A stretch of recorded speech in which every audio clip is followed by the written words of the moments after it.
If you are anxious about something and you avoid it, your body gets exactly what it wanted, which is the only way through anxiety, through that alarm system, is heading right in the middle of it. We've turned every human interaction, hey, can I borrow some eggs? Hey, can you give me a ride? Hey, can you help me with my yard? Everything is transactional. Just hire somebody. I think that for the last 25 or 30 years, we've been going into the gym, taking all the weight off the bar, and then a bully showed up and we weren't strong enough to fight that bully. When the mail comes, when I turn the TV on, when my phone buzzes, why does my body go to fight or flight? If you're not collapsing once a week, then you're not working very hard. You're not pushing it. I always operated from a position of lack. If your body knows they could fire me, they can't take food for 9 months because I'm my own emergency fund, I promise you will sleep better. Welcome to Success Story. I'm your host, Scott Clary. The Success Story podcast is brought to you by the HubSpot Podcast Network. HubSpot does a ton for entrepreneurs and business owners. That is why I'm so proud to partner with them for over 3 years now. If you need anything to build your business, help desk software, payment software, email marketing tools, CMS and blogging tools, SEO tools, deal management tracking, pipeline tracking. You don't need more tools to get more out of your business. You just need HubSpot. Their all-in-one customer platform is a dream come true for every member of your team. With best-in-class campaigns and workflows to generate more leads from marketing, category-leading pipeline management to help with sales, help them close more deals, powerful AI chatbots, and a knowledge base to help your service team scale, and it is built to deliver results, to drive revenue faster, and to help you grow your business. So dump the disconnected tools and the chaos that comes with them. Discover what HubSpot's all-in-one platform can do to streamline your business. Visit HubSpot.com to grow better today.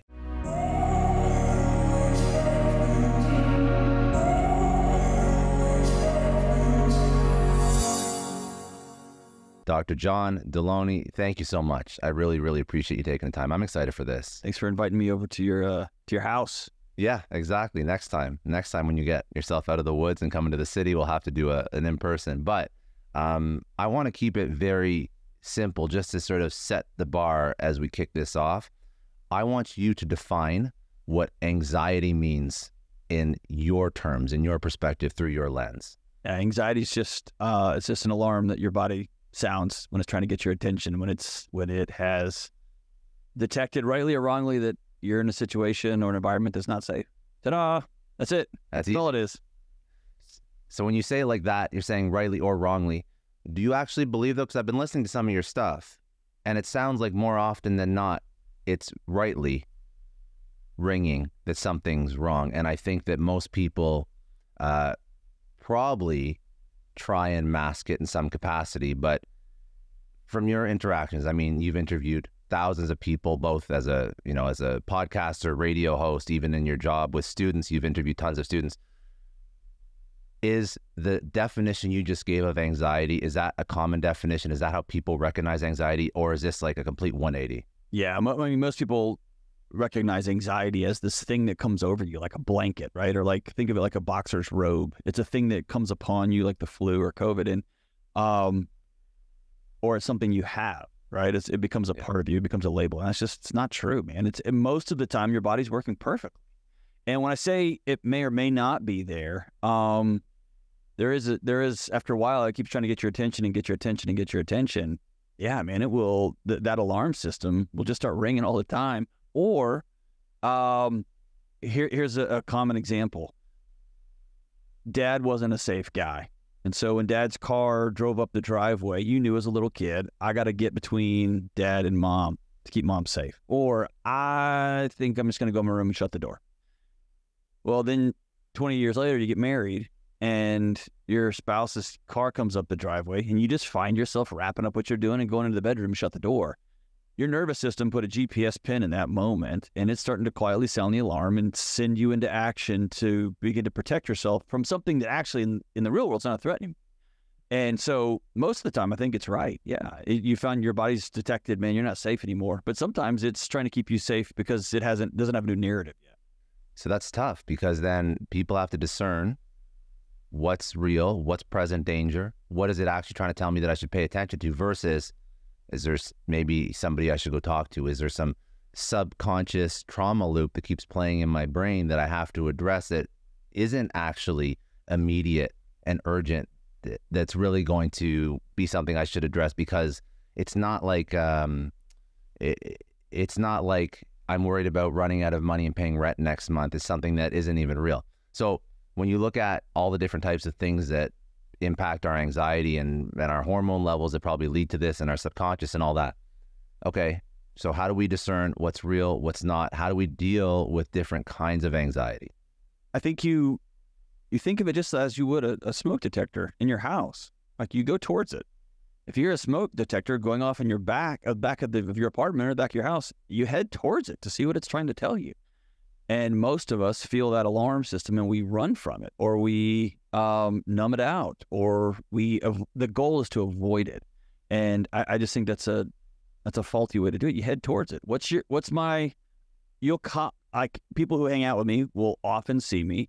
I have a weird tick. I'll put my fist in my chest, or I will quietly scratch my finger, my thumbnail, and I'll ask myself, what's my body trying to protect me from right now? Oh, the economy's sideways. That's cool. Or the check I thought was going to come isn't coming in this month. It's coming in next month.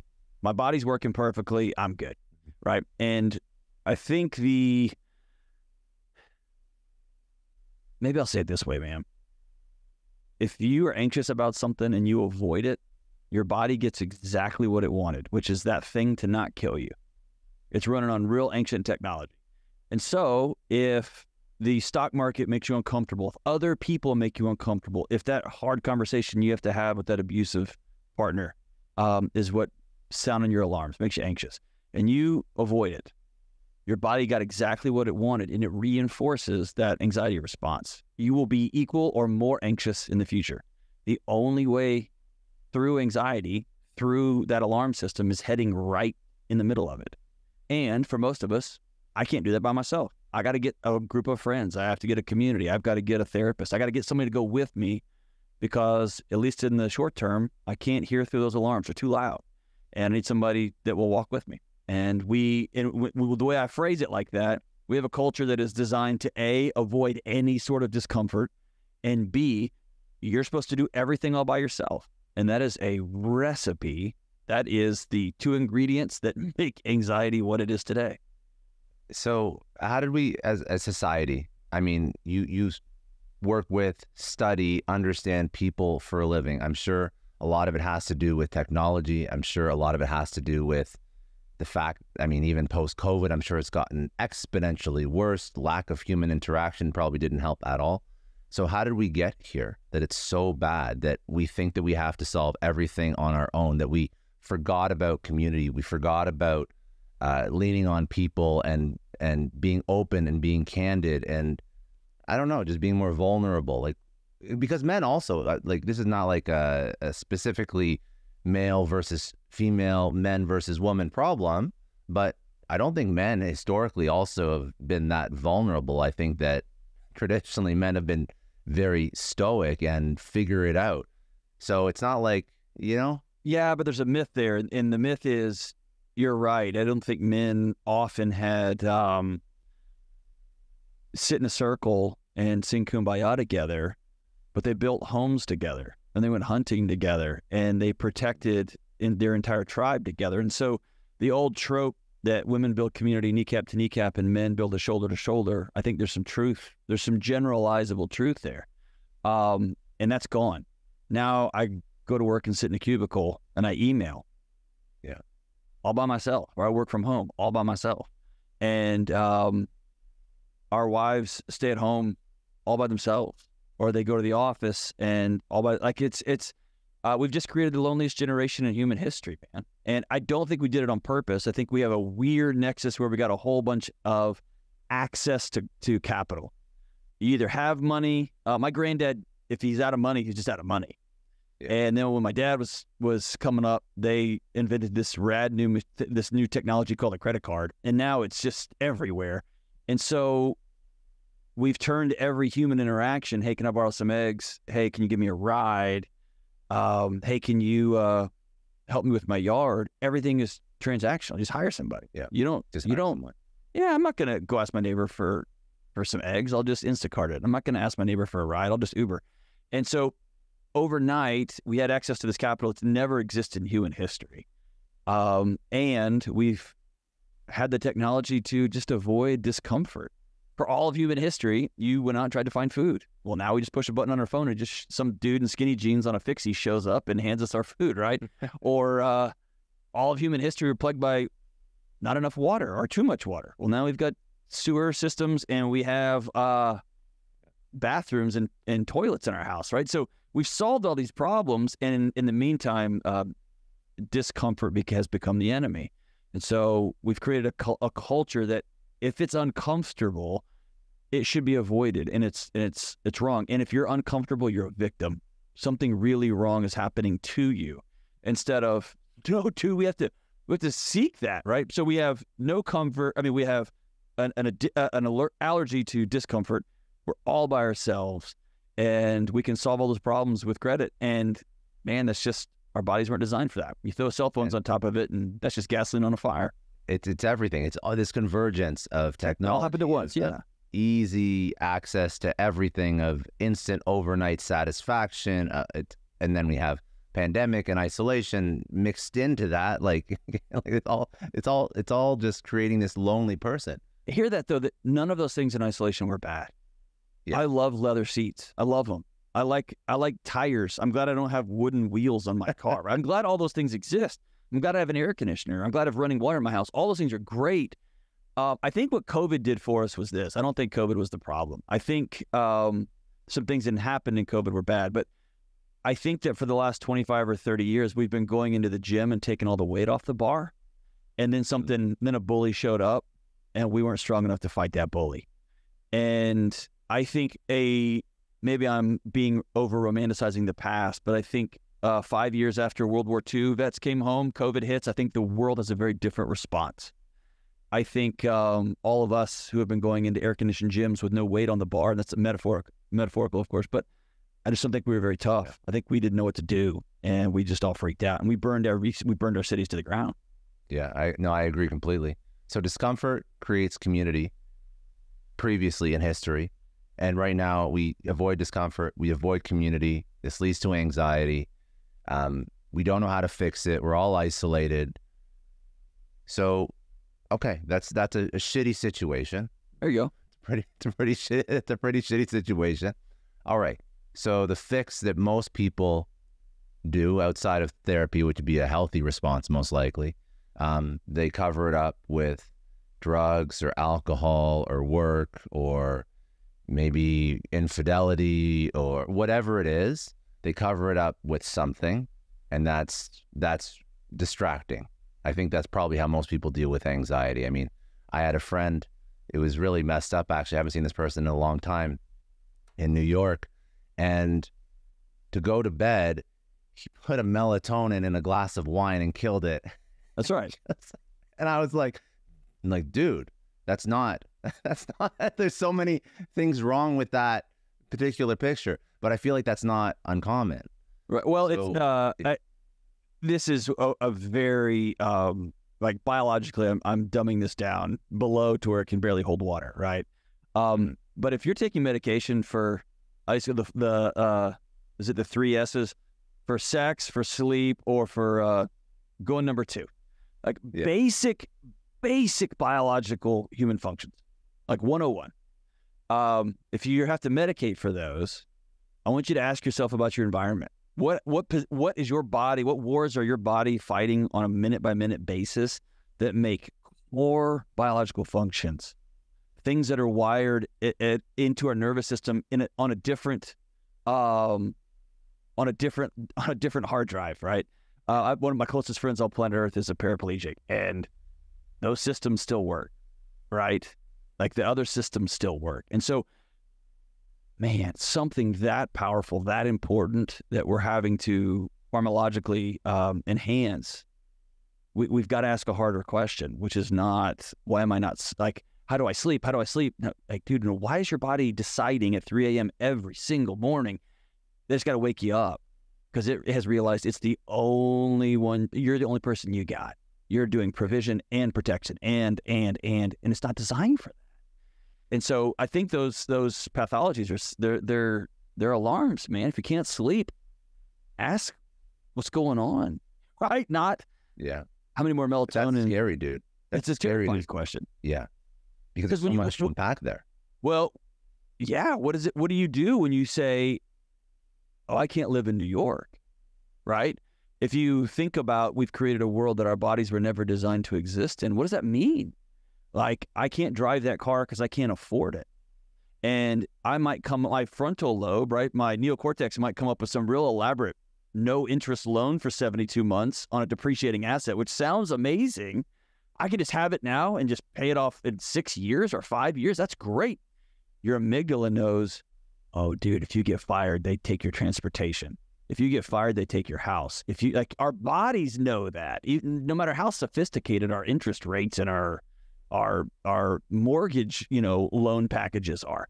And so I think we have to go back and ask ourselves harder questions, which is, why is my body continually trying to get my attention? When my wife walks in, when the mail comes, when I turn the TV on, when my phone buzzes, why does my body go to fight or flight? And that's a much, like you said, I'm glad you asked, that's a much harder question than how do I duct tape over this and duct tape over this and duct tape over that. I think our bodies are working really good. I think the virus here is the world we've made for ourselves. Yeah. So, I mean, even to take you, and not to put you on the spot, but, you're an example of, you came from a certain kind of lifestyle that was a W-2 9 to 5, and then you pushed yourself into more of like an entrepreneurial style of life with the speaking and the books and the radio show. And now it's like, there's no limit to the amount of hours you can work, because if you're coming from education, like, so my mom works in education. Obviously she works in science. I guess you worked as dean of students, which is kind of like psychology to a degree, maybe just. Yeah. And I was a professor too, and research on as well. But here's my adventure there. So it was, I was on call 24/7, 365 for about 20 years. And I was a W-2. So it's an 8 to 5 plus everything else. Right. Okay. And so that job about killed me. Like, it was just too long to never have a full night's sleep or to always have your cell phone underneath your pillow. And then I took this job, and for the first 6 months or so, it was transcendent. I slept all night. Like, my heart rate variability went way up. Everything was incredible. And then two things happened. Number one, my body, the story I told myself is, if you're not collapsing once a week, then you're not working very hard. You're not pushing it. The second thing is I'd worked a salary job for 20 years, and it didn't matter if I worked 24 hours one day or if I worked 12 hours, I got the same paycheck.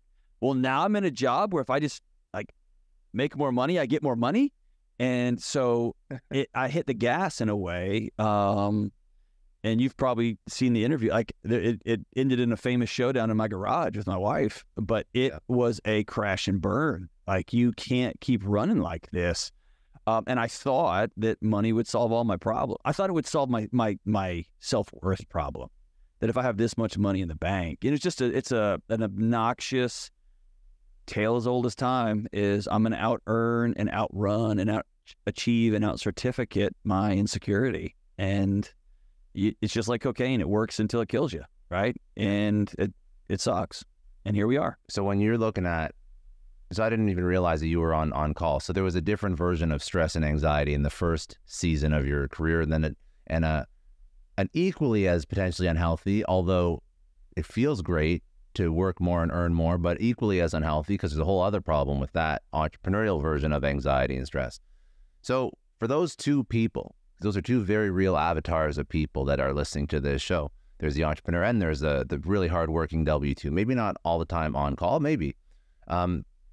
What is the work that you did to figure out how to exist in life? And what is some work that you wish your W-2 version of yourself would have done to figure out how to exist and operate in a healthy space, in a healthy way that maybe now you're doing? Man, I think that question is probably the most important question of this century right now. And here's the showdown that happened. And I'll answer the question because I've had to go back and ask myself and be pretty reflective. I had just was coming off the heels of a #1 book, and I'd never written a book before. And so the fact that it shot up and did what it did was amazing. Then I'm finishing this draft of the second one because the publishing team immediately wants to crank out another one, right?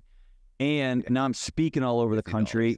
And that, and speaking for me is at the time, because the show hadn't exploded yet, but the was where I made a vast majority of my money. And then the show's starting to take off, and I'm sick. I think I had COVID, but I'm sick. My family had just left after a week of Christmas at my house, which it was one of those Christmases that just didn't go well. Nobody really wanted to be there. It was just kind of awkwardy. We've had some amazing ones. This wasn't that one. It was cold. We couldn't do anything. And I'm down in the gym working out because I've made my part of my self-identity is I have to look a certain way. It doesn't matter how old I am, how tired I am. I have to keep doing this because you got to snap it to a Slim Jim. And I'm sick. I'm working out. And my manager calls and says, hey, I got these 2 new speaking gigs. And I start screaming. It was shapeshifter money for my family, right? And by the way, my dad was a cop. My wife's parents were school teachers. So we didn't come from anything. So all of this is a wild roller coaster that we're on now. And I'm screaming and hollering, like cheering, so much so that my wife comes down the stairs into the basement and she's laughing. She's like, what are you doing? And I told her, I got this and I got this. And she met me in the middle. And you have to know her. She's very quiet. And she is not confrontational in that way. And she came and got real close to me and said, I'm watching my husband die, and I'm watching him cheer every step of the way. And it ended with her saying, John, in the pie chart of how much I love you, that pie piece that is how much money you make is full. Anything else you make from this point forward, I told you I would never tell you no, so go do whatever you want to do. But you cannot say it's for me and for these kids. This is for your ego. And here is the answer to your question, I think, that is super important for all of us, especially entrepreneurs. She turned and looked at me as she was walking away, and she said, John, we have enough. And then she walked away. And dude, I was so pissed. And then as I got through the anger, the anger was me covering up grief, right? That's how I was trying to defend my ego, is to get mad. But I did not have a psychology for the word enough. I didn't know what that meant, because I'd either been on call 24/7. There was no such thing as enough. You just do it until the job gets done, or this kid might die, right? You got to just do what you got to do. And so when I meet with healthcare professionals or attorneys or first responders, that's their world. They get a paycheck, doesn't matter, and they just got to keep showing up, because if they don't, somebody's going to get hurt. The other side of it was, like, I didn't have a psychology for enough. I always operated from a position of lack. And so in a weird way, I am busier right now than I was then. And my marriage could not be better. My relationship with my 2 young kids could not be better. But it's because my wife and I sat down at the beginning of it. We sit down at the beginning of every season now, and we say, what is enough for this season? What's it going to look like? You got a book coming out. You're going to be on the road. Okay, here's what must be true relationally for our marriage. Here's what must be true for your interaction with the kids. So that means you're going to have to get up earlier, because I'm going to take my kids to school on a few days a week, because that's where the only time I'm going to have to connect with them. We're going to go to breakfast, and that means I'm going to have to alter my workouts for the next 4 months, right? I can't do it all. But it's answering that question, what's enough? And not forever, but what's enough in this season? I think entrepreneurs it's a cancer, because you get 5 million in revenue, and immediately your friends go, dude, when are you going to go to 10? Or your next question is, all right, when's the next book coming? Or when's the next sale? Or when's the next deal? And a $10 million business is a radically different business than a $5 million business. And that might not be you. And if you make $5 million, you've won the cosmic lottery. You've won. But it's not in the entrepreneur world. It's, when are you going to get 25? You're going to get to 100? And it never stops. And so asking yourself, okay, we have enough. Do we want to go do something else? And what's that going to cost us to go do that? I just call it the cancer of enough, man. Dude, I don't think anybody has that conversation with themselves. I speak to a lot of entrepreneurs. And I see so many burned relationships, burned out people, sick people, unhealthy people. And it's sad, because they realize it when they sell, when they achieve what everyone would dream to achieve as an entrepreneur. They sell their business for 20 million, 30 million, 40 million, 50 million plus. Wife is gone, health is down the shitter. Then they start working out. Then their kids don't want to. The kids don't want to talk to them. Yeah. Like this is can be unpopular, but I remember watching that amazing documentary on Michael Jordan that ESPN put out. I forgot the name of it, but it was incredibly well done. But there's a scene halfway through that series where Michael Jordan is sitting on a couch inside of his hotel room, and he looks at the camera. He's all by himself, and he can't go to the bathroom in the lobby because he's going to get mobbed.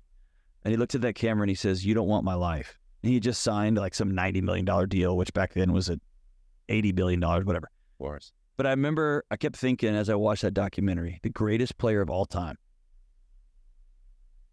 There were 6 pieces of cloth hung from that gym, right? Those 6 world championship banners. And as I watched that thing more and more, I kept asking myself, what? For what? You're going to lose your kids and your family and your life and your ability to move around. Every human that's with you is on a payroll. Like you have no close friends who just think of you with laughter and joy and warmth. Nobody, when they have something cool to share, thinks of you to call. Like for what? And that's a sensational example, right? The greatest basketball player of all time. But the picture was sometimes to be the greatest, it costs you everything. And I always want people to ask, like, just count the cost, man. Go do it if you want to do it, but it's going to cost you your soul. And you're going to get that $20 million deposit. And dude, I remember that when my first book hit #1, I called my mom, I called my wife, Dave Ramsey called me, was cheering and screaming into the phone. And then I went back to the hotel room and I had nobody to call. And it's one of the loneliest, like now what? Right? And so I just want entrepreneurs to ask that, like, for what? What am I about to miss X, Y, and Z for? And it might be worth it, dude. It might be worth it. I miss a lot of stuff because it's an end game that I'm playing. But for what? For what? When your wife asked you, or told you rather, we have enough. This is not for me. This is not for us. This is not for the kids. So then how do you now set objectives and what's your new North Star? Because that's a tough pill to swallow. You realize that everything you're doing is now for your ego. If you believe what she said, if you consider what she said to be true, and curious if you think that she was 100% right. 100% okay. Right. So how do you go into the next meeting the next week and set an objective when you know that it's just for yourself? Because now I solve the first goal, the first variable I'm solving for is peace. That's it. What will bring me peace in the next 6 months? And sometimes that's going through hellacious times, right? Navy SEALs train really hard so they can have long seasons of peace, right? And so solving for peace doesn't mean you cash out. Solving for peace means I'm going to be on the road for 5 months. I'm going to be home 3 nights a week and speaking and out doing stuff the other 4 nights a week. So that, right? And so I'm always solving for peace. And then I will solve for accomplishments, and then I'll solve for money, and then I'll solve for these other things. Dude, get your second house, get your third house, buy that farm in that town, and like do that stuff, but have it be for a purpose, right? And as long as I'm solving for peace, I'll have chaotic seasons, but they're going to be intentional. And otherwise you're trying to find peace amidst chaos. And dude, alcohol works really well. Yeah. I was going to say, this Xanax works well. Sleeping with somebody else brings you peace for a second, and then it destroys everything. It just adds more chaos to the fire, right? Of course. And so let's solve for peace, and let's reverse engineer our lives that way. I love it. I'm listening to this story, and I love that, you're writing a book for other people and you teach for other people, but you're also teaching yourself. I'm living it. I'm making the assumption, but I think like everything that you put out into the world, this is how I operate. When I tweet something or when I put out a post, like, maybe people think it's cool, they retweet it. I'm like, bro, I'm just talking to myself. That was a note to myself that I should be learning. Yes. I mean, anytime I write like never yell at your kids again, dude, that's a note to myself, right? That's not me lecturing y'all. That's me, here's how that story ended. I left. I went and checked into a hotel for about 10 days, 7 to 10 days. I'm around. It was over a week. And I started the book over again because I realized in that moment, I was not living the principles of the book I was writing. I was lecturing people. And so I left and I went and sat in a hotel surrounded by a bunch of gummy candies. And I pulled up a seat at the bar and said, hey, me too. Let's figure this thing out. And it made it for a totally different experience because I wasn't living the things I was lecturing America about. And I'd created a very, very anxious home. And my wife and my kids and we all deserve more than. So anxiety in that particular instance, before you fixed and solved and sort of took a fresh perspective on what you were writing and what you were teaching and what you were, putting out into the world, anxiety was very much tied to your identity, right? It was all tied to who you are and the culmination of your life and your work. So if you were going to, and I think that maybe one of the first things that people can do outside of just taking a good hard look at themselves is find a way to remove the stress and the anxiety from their identity. So they don't feel like this is who they are. This is just a part of their life that hopefully they can eventually work through and fix. Outside of removing yourself, going to the hotel, posting up at the bar, getting some gummy worms or whatever, and writing your book, how did you start to remove the negative portions of anxiety and stress that were included in your being from your identity so you could operate as a person who can now try and fix it? Does that make sense? Yeah. Well, I mean, it sounds like semantics, but I didn't try to remove anxiety.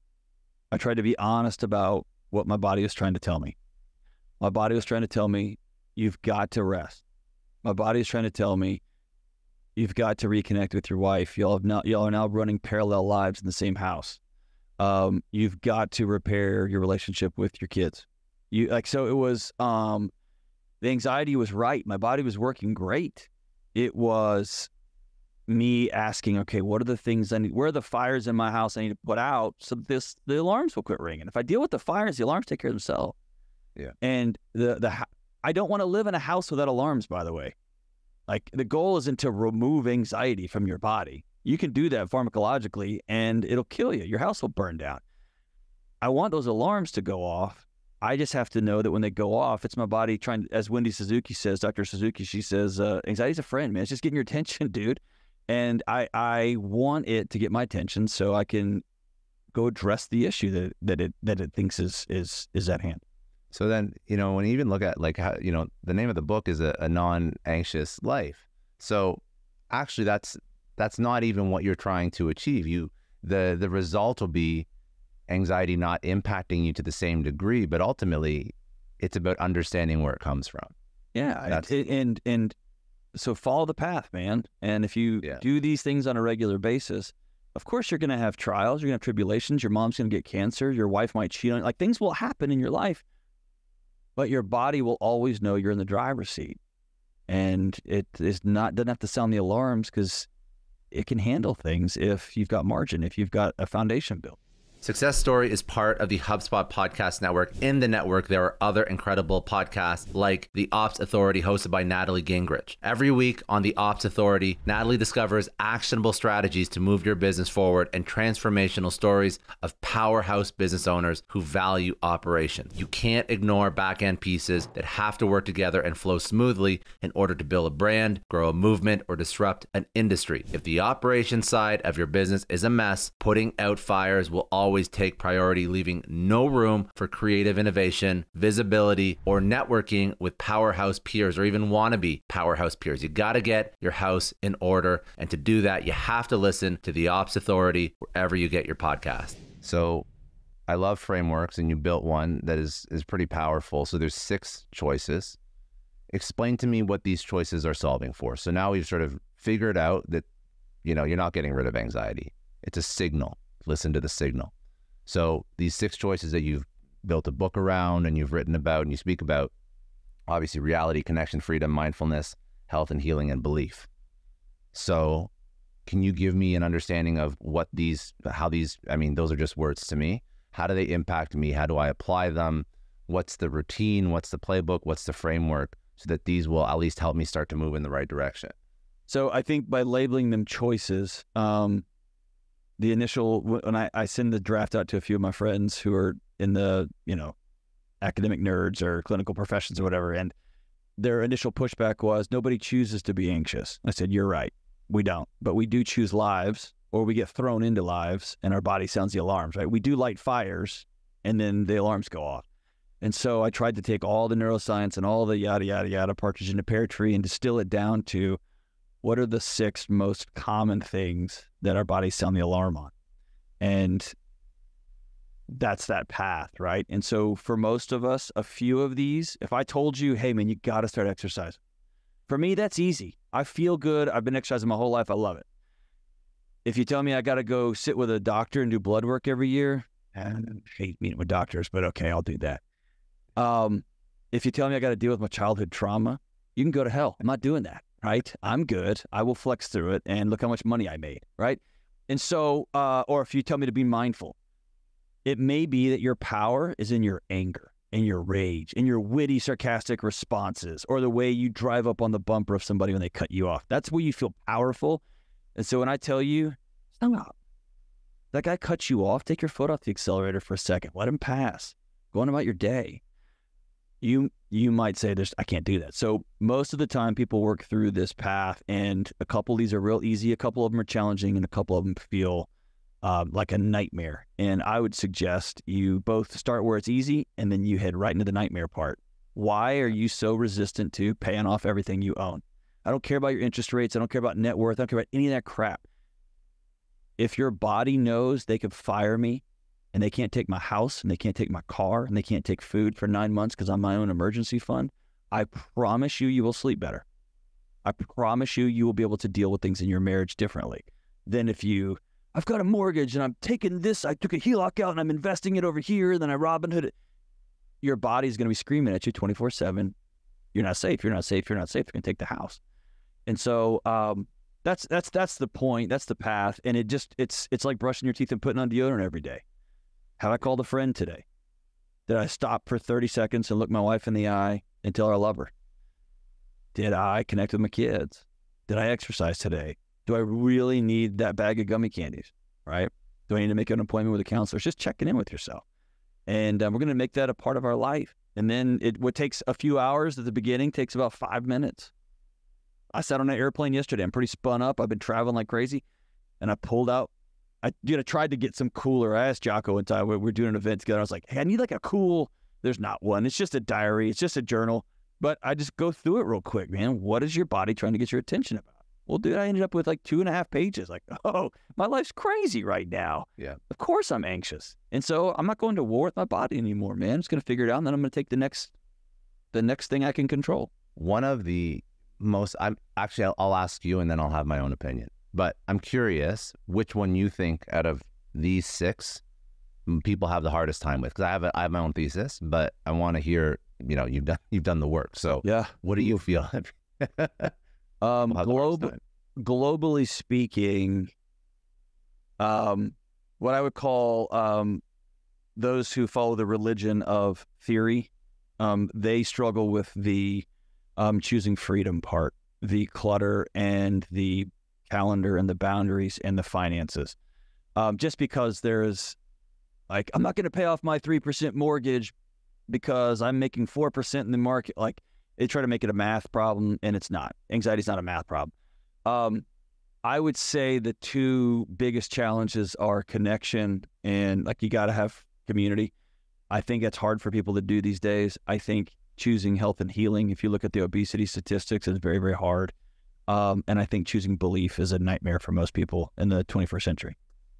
I was gonna pick belief because I love the thought of, first of all, you can get into a conversation about God and how we live in a godless society, and God is a whole bunch of different things to different people. But I love the concept of, if you do not believe in an institutionalized or formalized religion, Christianity, Judaism, Islam, pick a Eastern religion, Hinduism, Buddhism. If you don't believe in something that's formalized, you have a God. You just may not be aware of what it is, right? It could be work. It could be porn. It could be women. It could be drugs. It could be drinking. It could be something that you think is healthy, but you definitely worship it.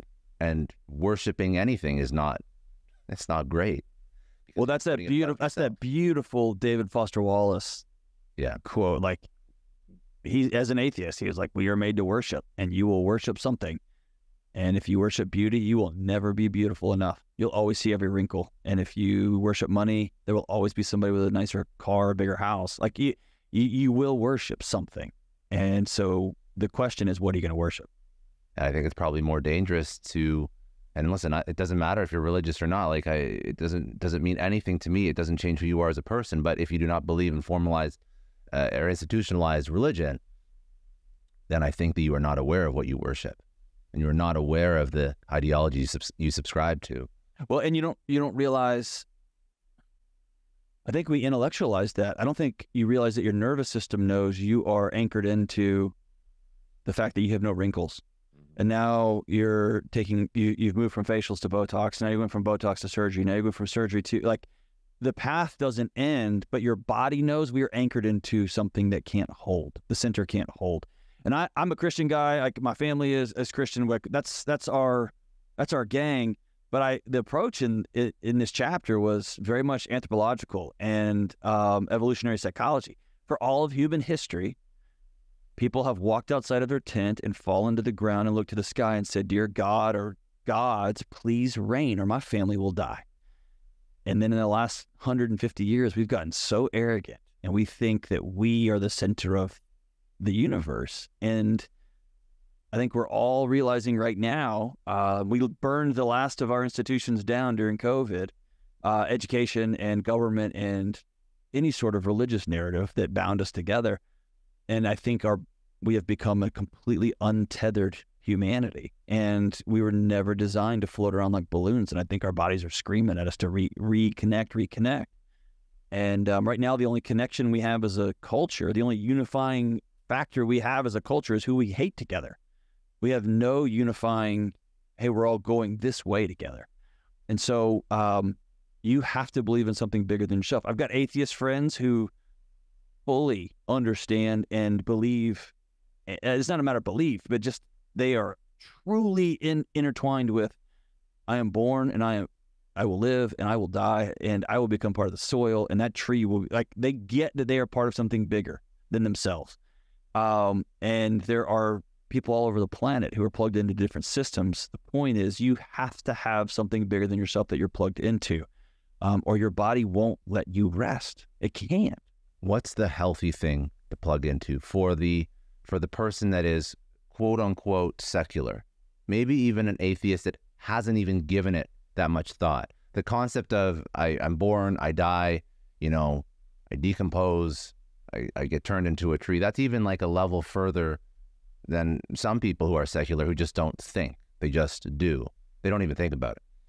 So what do you follow? A less sexy word for and it's almost like a culturally inappropriate word for plugging into something bigger than yourself. The word is submission.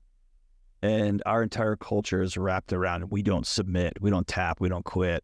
And what I'm telling folks is, at some point, you will take a knee, whether it's before cancer, whether it's before your spouse dying, whether it's before your kid. I've sat with too many people in my career whose kid has passed away in the next room over. There will come a moment, or multiple moments, when you will be humbled. That's why AA is so powerful. I cannot control this. It is bigger than me. I'm turning this over to something bigger. SA is the same way. Gamblers Anonymous is the same way. You have to submit. And so for the atheist out there, for the person who's just trying to grind and earn and go snap into a Slim Jim and is thinking the next certificate and the next car is going to bring them that anchored in peace, submit that your map is not going to end in a destination that you want to show up in. And then you have to reverse engineer what does submission look like for you. But you have to look, at some point, you will look to the sky and say, I can't, please help. And I think that's the moment, right? And that's where Jesus feels that for my family, for me. And like I say, everybody's feels it with different places, but it's that moment of submission. I can't carry this anymore. Because submission would be the first step into self-awareness.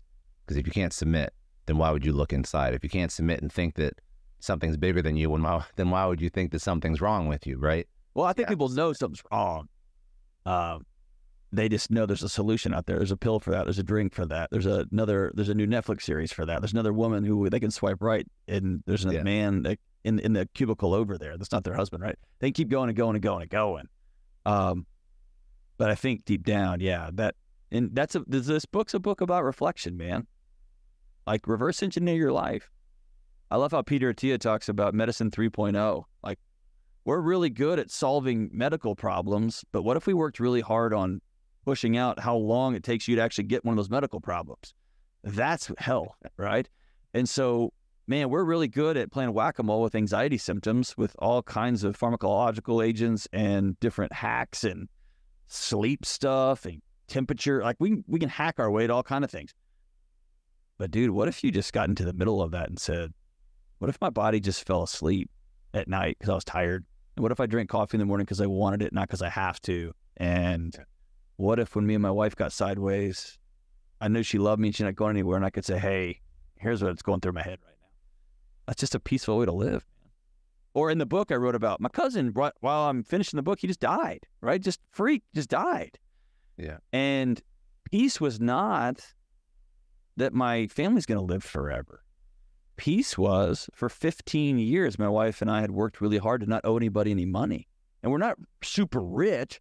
We just worked real hard. We drove Corollas and old F-150. Like, we just drove junky old cars, and we bought smaller houses. And so peace was not that people aren't going to experience tragedy. Peace was, dude, we just got a couple of Southwest flights and a hotel, and I was able to go, and I had the privilege of being real sad. That's what peace was, right? And grief is right, and sadness is right. But there wasn't angst. How are we going to do this? We have to borrow this. We're going to have to call a friend and see if we can borrow his credit card. We don't have to. That wasn't peace. Peace was I could show up and just breathe. You know, there's a concept called, you know this concept, you speak about it, but being anti-fragile. Yeah. And it's one of the greatest books of our time. I love it. But do you think that people misinterpret what anti-fragile means, in the sense that you will overcome adversity at all costs, you'll push through, you won't listen to signals, you will become impervious to the outside world, and you will win in spite of everyone else? Is that what more people consider to be anti-fragile than what they should actually consider to be anti-fragile? Well, yeah, because Taleb's so clear on this. I don't know how our culture twisted it up. It's just like hustle culture, right? Like, yeah, dude. It's like the message on cocaine and Red Bull, and it just missed the whole point. The whole point of being anti-fragile is being insanely conservative and safe in certain areas, so that you can be kind of reckless in other areas. And if the reckless pays off, you win exponentially. And if everything collapses, you actually get stronger because you're so rooted, you're so anchored. So what does anti-fragile look in my life? I will over invest in my marriage. Insanely over invest in my marriage. I don't spend money without talking to my wife about it. My wife and I make plans. We talk about my book schedule. We talk about my speaking schedule together. And people will call me a simp, and they'll say, you're stupid, you're an idiot, whatever. Fine. I will over invest in, not in glorifying my children because they're not the center of my household, but I want my kids to know that dad's house, mom's house is always the safest place you can come. You can always come home. And they need to feel that in their nervous system, not just be lip service. So I overinvest in that area. And by overinvesting in those areas, I overinvest in exercise, take care of my body. I overinvest in therapy so I can have a clear head, so that I can rappel off the side and be like, let's write a third #1 book in 3 consecutive years. Let's go on a speaking tour and not stop. Let's do this many more shows, because now I can go out there and I'm playing on house money, because the things that matter, my wife, my kids, my family, finances, you cannot take my house away from me because it's mine now. That allows me to play on Vegas money. And dude, now we're going to go have a good time. And if I lose Vegas money, that sucks, right? But you can't take my house. And most of us don't realize we're playing on borrowed money. We're not playing on house money. And so, yeah, we're so leveraged, and your amygdala knows it. And so, yeah, anti-fragile is, I'm not going to do anything that if this goes wrong, I lose everything. That's one of the cornerstones of Anti-Fragile, right? We missed that. We totally missed it. And then, you just mentioned something that was just like a light bulb for me. You said, I invest in my family. I invest in my wife. I communicate everything we're doing. People call me a simp. There is a totally counterculture of not respecting and not over investing and being this isolated, this island of a person. And that's what leads to the people thinking that, oh, if you're catering to a woman or your wife or your partner, it's silly, it's ridiculous. And I just want to understand if you have any opinion on how we got to the point where trying to pursue a super strong, healthy marriage, over investing, clear communication, all the things that are so great. Why is that looked at as a negative thing? Because it's hard and it's vulnerable. And somewhere along the way, because here's the deal, every day, Esther Perel talks about this, every relationship is a risk. Every minute of a relationship is a risk. I don't care if you met somebody 30 minutes ago or you've been married for 40 years, you still wake up every day and say, this is me, do you still love me? And modern men are such freaking cowards that they avoid that confrontation and they go borrow a bunch of money to get shiny cars and they juice up and get big muscles and they go get their hair done perfectly and they get waxed up perfectly and they get their shirts and jeans tailored to avoid looking across the table from somebody or looking at the person asleep in the bed next to you and saying, this is all of me. Do you still love me? And we are such cowards. And I mean, go look at like the Hollywood movies. Go look at 300. Go look at those, the Spartan movies. Those dudes were locked in to their family system. And that's what allowed them to go train like maniacs and then go out for 2 or 3 or 4 years or whatever. So they're so locked into their tribe, their system. And now, we have these pseudo systems. You can get a bunch of red pill bros on the internet. And that's what I was thinking. You think you're all bound up. Dude, you don't know those dudes. You know what I mean? Like, you don't know those dudes. And it's when you hang out with real, like I trained MMA for a long time and some of those dudes went pro. It's when you hang out with pro fighters. You know who they are, by and large? It's the nicest guys in the room all the time because they have nothing to prove. When you hang out, there's always idiots everywhere, but when you hang out with guys that have insane, multiple comma net worths, they're the loveliest guy. They're hilarious. They got nothing to prove. They have nothing to prove. It's that middle ground, the dude who's totally fragile, completely alone, and thinks he's watched a lot of John Wick movies and watched a lot of YouTube videos and takes jiu-jitsu classes, and he thinks he's got the world figured out. There was a, good grief, dude. I'm losing her name. I think she was out of the University of Houston. She's a researcher that basically said if there's a systematic societal breakdown, if everything, it all goes down, bro, the single greatest hedge against it all coming down is not a 50 cal in your backyard. The single greatest hedge to everything falling apart is having an extraordinary ironclad relationship with your neighbors. So you want to be countercultural and anti-fragile, get to know the people in your neighborhood. Get to know the people who live above you and below you. Be the guy that knows, hey, I'm going to go pick up his medicine for him because he's an elderly guy at Walgreens. And it all comes down, he's going to be the guy with soup, right? He's going to be the guy that will let you have some of his water. And it's just, it's too easy to avoid that scary age-old question, am I enough and do you love me? And so we've created this whole proxy world on the internet that says you can avoid that completely. Well, it seems like what we experience is we experience higher divorce rates than ever.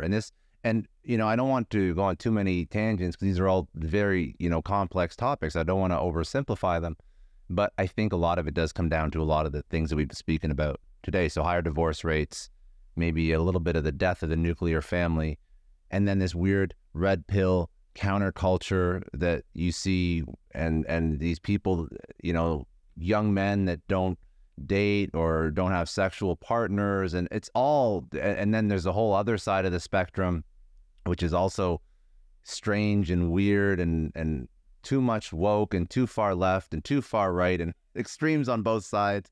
I'm a Canadian, so I did not realize the extremes that you even see in U.S. culture till you come down here. Exceptional extremes.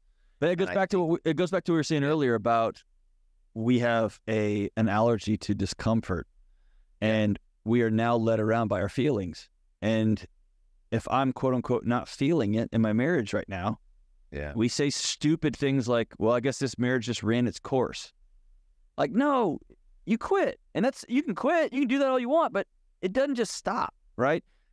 Yeah. If you are led around like you have a nose ring and you're led around like a bull, like by your feelings, your life's going to be a disaster, because there's seasons when work is just boring. There's seasons of parenting. It's miserable. It's just boring. There's seasons of marriage that are not fireworks and Super Bowl ads. It's just boring. It's just day in and day out. And sex is boring. And the making dinner and cleaning up is boring. It's just boring. And it's still right. You know what I mean? And so we just have an allergy to discomfort. And we don't know how to then say, hey, partner, I'm struggling with feeling alive. Can we build something new? It's like, yep, we can. I remember when my wife got pregnant with Hank, we had several years of infertility. It was messy. And then my wife got pregnant with my first son, and or my only son, my first kid. And I remember about 3 or 4 months in, I was like, okay, like in 9 months, I get my life back. And then Hank was born, and I was like, all right, it's probably gonna be longer than that. So like in 9 more months or a year, then I'm gonna get my life back. That life where I could just go out to eat whenever we could go out to eat whenever we wanted. We could make out whenever we wanted. We just had extra money to burn. And it wasn't until my son was 3 or 4 that I realized, oh, that life is over now. And now the 2 choices I have are to be miserable, to just that quiet life of desperation, to cash out, watch a lot of TV, stop working out, stop investing in my marriage, or I get to build something completely new. And we've never been married with a kid, so now we're going to have to build a new marriage. And now I have 2 kids, and now I've got a kid going into high school. Now I'm going to never been married, not a high school kid. So now me and my wife this summer are going to build a new marriage, and now it's the most exciting, fun thing I get to do, because we get to re-ask all those fun questions, like, what are you into? What are you reading? What are you thinking about? Do you need space, less space, more space? All those things are amazing and exciting and fun, and they interject life back into your world.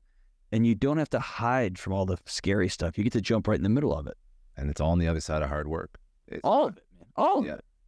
Yeah. Man, you've got, like, it's like you found like a secret list of all Delony soapboxes, man. That's awesome.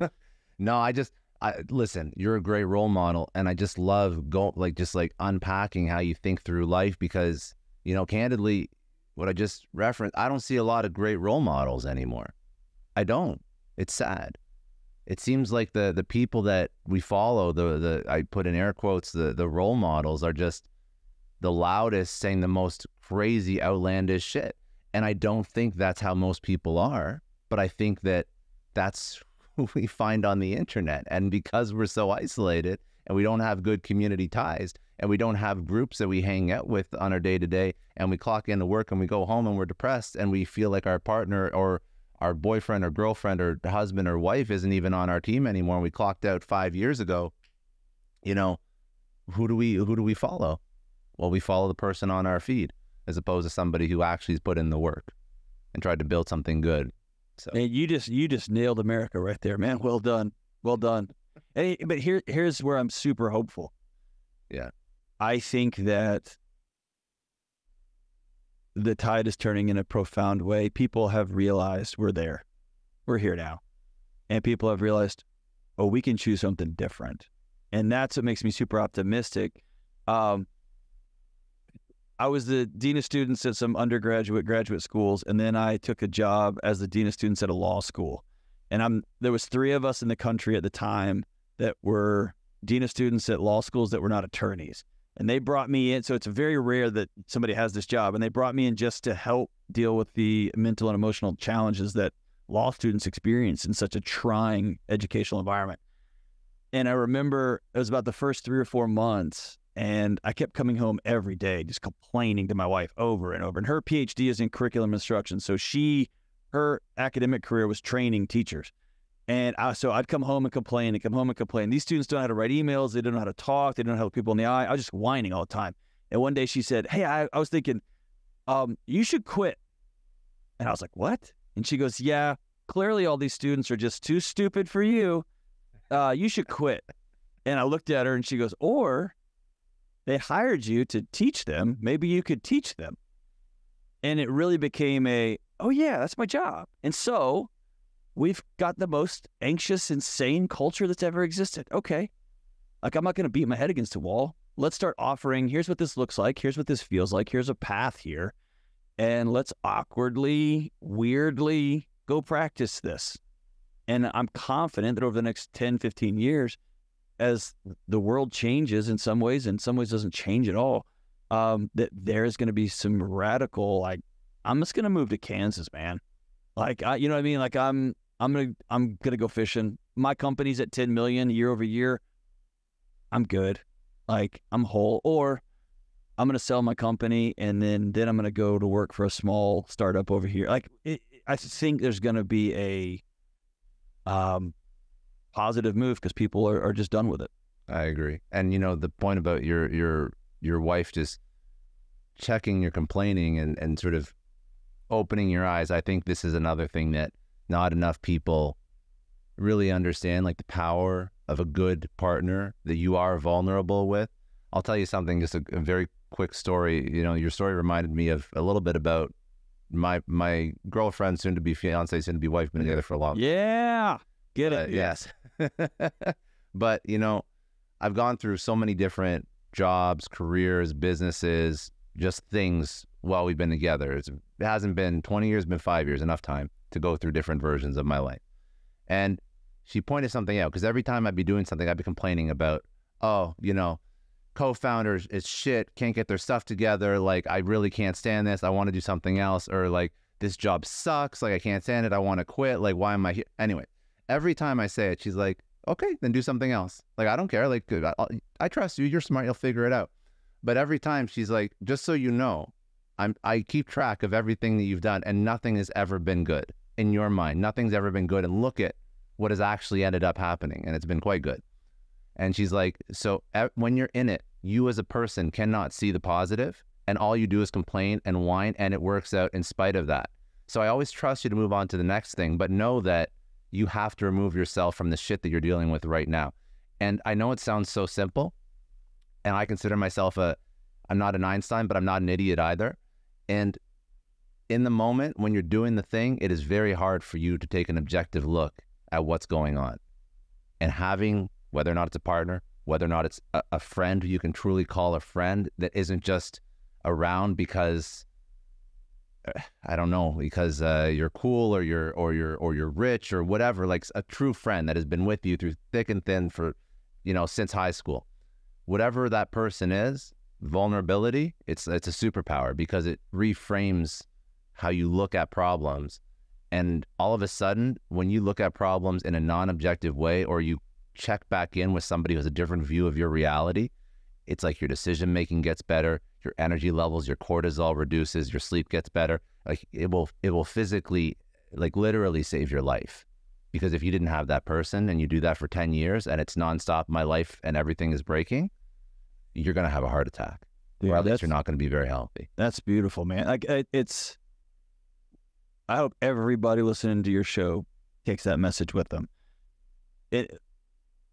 Like, dude, when you get stressed or you're in the middle of it, your body is in fight or flight. And you cannot think when you're like that. And so I'm like you, I outsource things because I get emotional. And when I get emotional, that's what makes me good at my job. But it makes me a terrible seeing things as they really are in the moment guy, right? And so I have to have people in my life. When I somebody cut and paste something on social media once, and again, I'm new to this whole social thing. It's just kind of it's wild. But somebody wrote a really awful thing back to me, and I was still new to it, and I was like, man, what'd I do to this guy? Well, I cut and pasted it, and I reposted it, And I'm not going to lie, dude. My comeback was probably one of the funniest jokes I've ever told in my life. Like, I laughed out loud at my own joke. That's how funny it was. And I get this call from my buddy Kevin, who's the CEO of a lawn care company in Texas. He's about 10 years older than me, and you can hear his laugh across the country. He's just one of those boisterous, it's one of those laughs, you just start laughing when you hear it. You don't even know what the joke was. I pick up the phone. It's 10 minutes after I post this thing. He is dying laughing. And I start laughing, like what? What are you calling for? He can't catch his breath. And he's like, oh my gosh, that thing you just posted is so funny. And I was like, I know, it's amazing.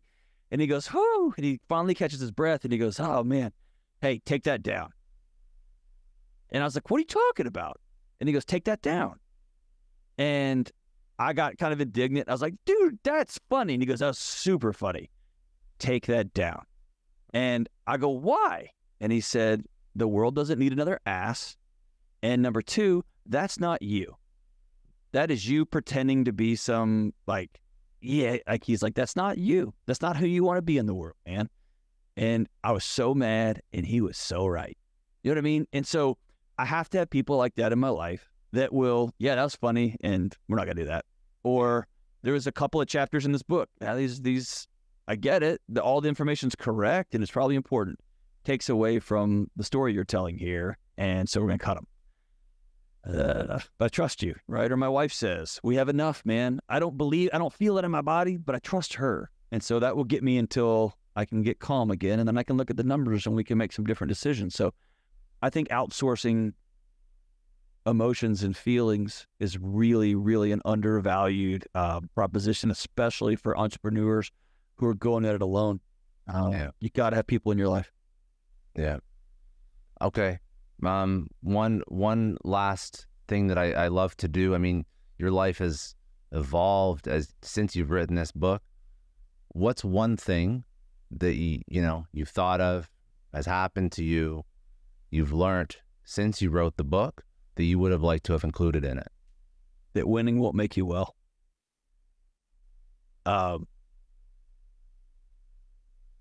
Whatever success you have, you go with you. And so until you deal with you and make peace with you, make peace with 15-year-old you, make peace with 20-year-old you, make peace with the things your mom and dad did or didn't do, you can't outrun it. And I wish I'd been more clear about that. I knew that intellectually. I didn't know that in reality until I experienced it on the back end of this. And so I wish I'd included that winning, whatever you define as winning, selling your company, getting another comma in your top line, getting another comma in your bottom line, none of that will heal you. Winning won't make you well. I love it. All right. Where are people going to reach out? Where do you want to send people?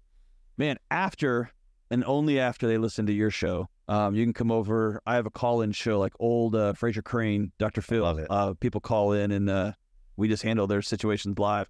The Dr. John Delony Show, you can get on YouTube and anywhere you get podcasts. And then you can go to johndelony.com for all my books and books are in all the stores and everything. You can get those anywhere. Amazing. Yeah, I'll put all any links you want, just send them over. I'll put them in the show notes. I think I have most of the links anyways already. But last thing, you've gone through a ton of different seasons in your life. Looking back, what would be one thing you tell your 20-year-old self? Wisdom is not intellectual. Slow down.